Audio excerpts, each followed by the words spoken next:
In the shadows of every war, every coup, every sudden collapse of a government you thought was untouchable, there runs a quiet current, invisible, but powerful enough to shift the course of nations. It's not just soldiers or tanks or spy agencies pulling strings. It's something colder, more silent, and far more devastating. A war not fought with bullets, but with barrels and banknotes. This is the hidden war between the dollar and oil.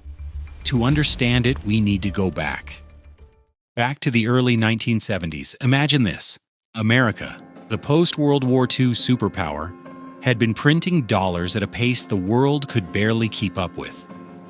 Every dollar in circulation was supposed to be backed by gold, locked away in Fort Knox. But by the late 1960s, the gold wasn't there. Countries like France started calling America's bluff, demanding real gold in exchange for their paper dollars. And the truth came out. Washington simply didn't have enough to cover the trillions it had printed. The dollar was on the edge of collapse. Then in August 1971, President Richard Nixon stepped onto live television. The nation held its breath. His announcement would detonate across the global economy like a bomb. I have directed Secretary Connally to suspend temporarily the convertibility of the dollar into gold. With one stroke, Nixon severed the dollar from gold forever. The dollar had become just paper. The world panicked. Economists called it the Nixon shock. Countries scrambled to figure out what the dollar was worth, if not gold. Without backing, America's currency risked becoming worthless, and America itself risked losing its empire without firing a shot. But in the smoke of this crisis, a deal was made. A secret, ruthless piece of financial engineering that would change the world for 50 years. Washington turned to an unlikely ally, the Kingdom of Saudi Arabia. At the time, just a desert monarchy guarded by American oil companies, but sitting on the largest proven oil reserves in the world. The deal was simple and genius. America would protect the Saudi throne, supply it with weapons, and guarantee its survival against rivals. In return, Saudi Arabia would do something no one else had ever done. It would sell its oil exclusively in dollars. Every barrel, every shipment, priced only in US currency. And soon, other OPEC nations followed. Oil became married to the dollar. This was the birth of the petrodollar, and it gave America a weapon more powerful than its military: control over the world's energy lifeline. Think about it. Any country that needed oil, from Japan to Germany to Brazil, had to first get dollars, which meant they had to trade with America, borrow from American banks, or sell goods in markets dominated by American corporations. The dollar wasn't backed by gold anymore. It was backed by oil, by energy itself, by life. And for decades, it worked like a spell. America could print paper, and the world would give it oil, steel, cars, labor, everything. Wars were funded with paper. Alliances were bought with paper. Empires were maintained with paper. But there was always a shadow, a whisper. What happens if someone tries to break the chain? Flash forward to 2000. A man in a military uniform, but behind the curtain, Beijing was building something else, a way out. In 2018, China launched a crude oil futures contract priced not in dollars, but in yuan, the petro-yuan. It was a direct challenge to 50 years of American dominance. For the first time, cracks in the petrodollar system were visible. Small at first, but widening. And here's where psychology kicks in. The petrodollar isn't just economics, it's belief. A collective faith that the dollar is untouchable, eternal, backed by something more than just ink and promises. When that belief is strong, America's power is limitless. But when it falters, when people begin to doubt, the empire trembles. Because money, at its core, is only what we believe it to be. Today, that belief is being tested like never before.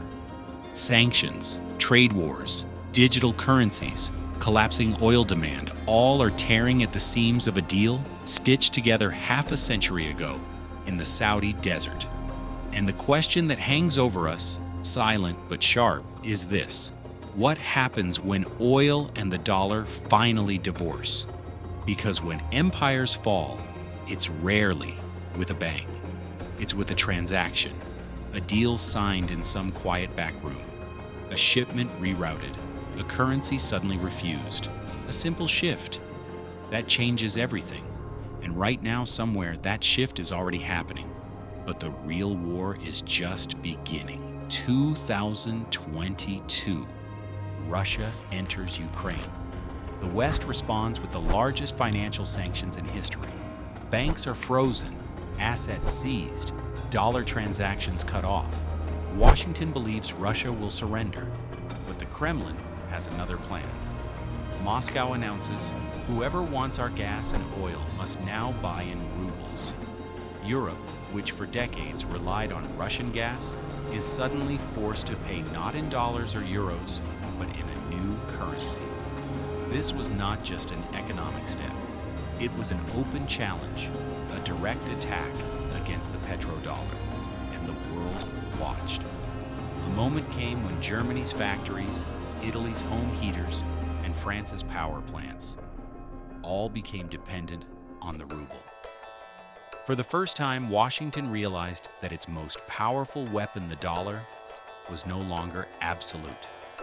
On the other side, Saudi Arabia, the same kingdom that had supported the dollar in the 1970s, began slowly moving closer to Beijing. In 2022, in a historic meeting, the Saudi Crown Prince and Chinese President Xi Jinping discussed oil deals. Not in dollars, but in yuan. This was not just business, it was a signal, a whisper that perhaps the Saudi kingdom no longer trusted the old alliance. Now the world's largest oil buyer and the world's largest oil seller were discussing trade outside the dollar. A moment which, if turned into reality, could bring down a 50-year-old global financial system with a crash. Meanwhile, China was introducing its digital currency, the digital yuan. Russia declared that it was considering crypto. India tested its digital rupee. In America, it was rushing to build its own digital dollar. But deep inside lay a fear. If the world once loses faith in the petrodollar, then no digital mask can save it. Here comes another twist. The world is rapidly shifting toward renewable energy, solar, wind, EV batteries. Oil demand is gradually declining. If oil is no longer the power that once decided life and death, then the hidden pillar on which the dollar's empire stood will start shaking by itself. Washington's think tanks issue warnings. If the dollar loses its status as the reserve currency, America will have to rely on taxpayers to cover its deficits. Military campaigns, foreign bases, global influence, all will shrink. That would mean an America unlike anything we have ever seen. But remember, this war is not of bullets or missiles. It is of belief and confidence. Today, a company makes an oil deal with China without dollars. Tomorrow, a country makes a trade with Russia in rubles. The day after, Saudi Arabia announces that it will now accept yuan. These are the drops that slowly change the ocean. And history gives us one lesson. Empires always appear invincible at the peak of their power. The British pound was once what the dollar is today. The world's reserve, the world's king. But one day, wars, debts, and time hold it down. Today, the pound is just an ordinary currency. The same can happen with the dollar. So the question is not whether the marriage of the dollar and oil will break. The question is, when? And in which moment? With which silent agreement? It could be tomorrow, when a great power declares that from now on, it will buy energy without dollars.